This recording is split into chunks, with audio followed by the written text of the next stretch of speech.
Good day. Here are the stories for the Manila Times for Tuesday, July 26, 2022. President Ferdinand Bongbong Marcos Jr. on Monday pledged to reform the country's tax system and pump up spending on infrastructure to attain an 8% economic growth during his term.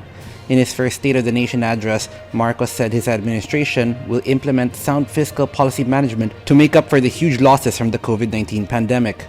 The president vowed to promote productivity-enhancing investments through the Corporate Recovery and Tax Incentives for Enterprises Law and spur economic liberalization through the Public Service Act. He promised to fully support ecozones to bring in strategic industries such as high-tech manufacturing, health, and medical care. Marcos said his government will recalibrate the country's tax system to dovetail it to the needs of a digital economy. He said this might require the imposition of a value-added tax on digital service providers. The president vowed to simplify tax compliance procedures for the taxpayers' convenience. Also, Marcos vowed he will not give up even a square inch of Philippine territory to any foreign entity.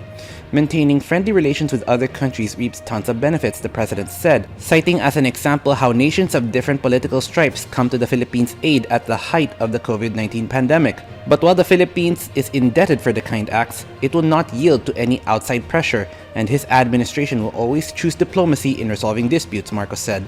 The Philippines has been long engaged in a territorial dispute in the West Philippine Sea with China. In addition, Marcos urged Congress to pass a law condoning the loans of agrarian reform beneficiaries, saying it will ensure the success of his administration's food security program.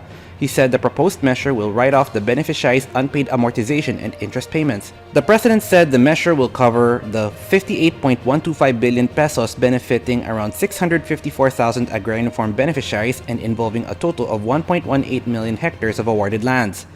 He said Section 26 of Republic Act 6657, or the Comprehensive Agrarian Reform Law of 1988, needs to be amended to unburden the farmers of their loans and interests. Under Section 26, the lands awarded will be paid for by the beneficiaries to the Land Bank of the Philippines in 30 annual amortizations at 6% interest per annum. Marcos also said agrarian reform beneficiaries who have yet to receive the land awarded to them under the Comprehensive Agrarian Reform Program will receive it without paying amortization.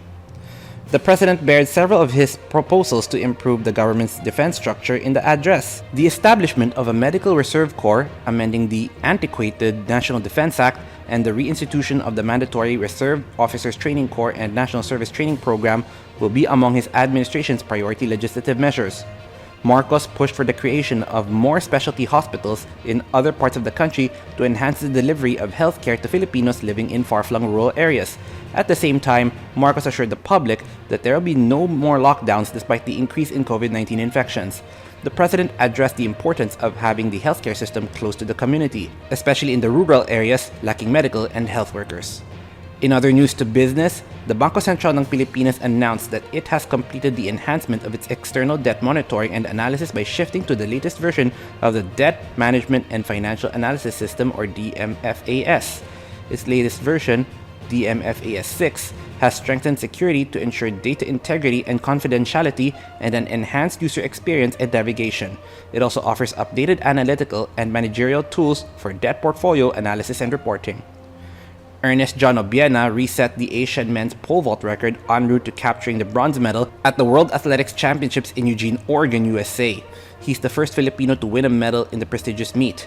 Obiena cleared the 5.94-meter bar in his second attempt on Monday Manila time to finish third behind American Christopher Nielsen, who cleared the same height but bagged the silver after the countback. Sweden's Armand Duplantis wrapped up the World Athletics Championships in stunning fashion, setting a new world record of 6.21 meters in the pole vault as the curtain came down on the 10-day global track and field extravaganza.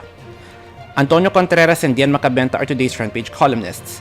Contreras tackles an inflation of honor and academic ranks, while Macabenta tackles various topics on local issues. Today's editorial tackles political trolling on social media. Read a full version on the paper's opinion section or listen to the Voice of the Times. For more news and information, get a copy of the Manila Times on print. Subscribe to its digital edition or log on to www.manilatimes.net. Follow us on Twitter, Facebook, or Instagram, and keep up with the Times. On behalf of the Manila Times, this is Eric John Seco reporting. Have a safe Tuesday ahead. Our longest trusted English newspaper since 1898.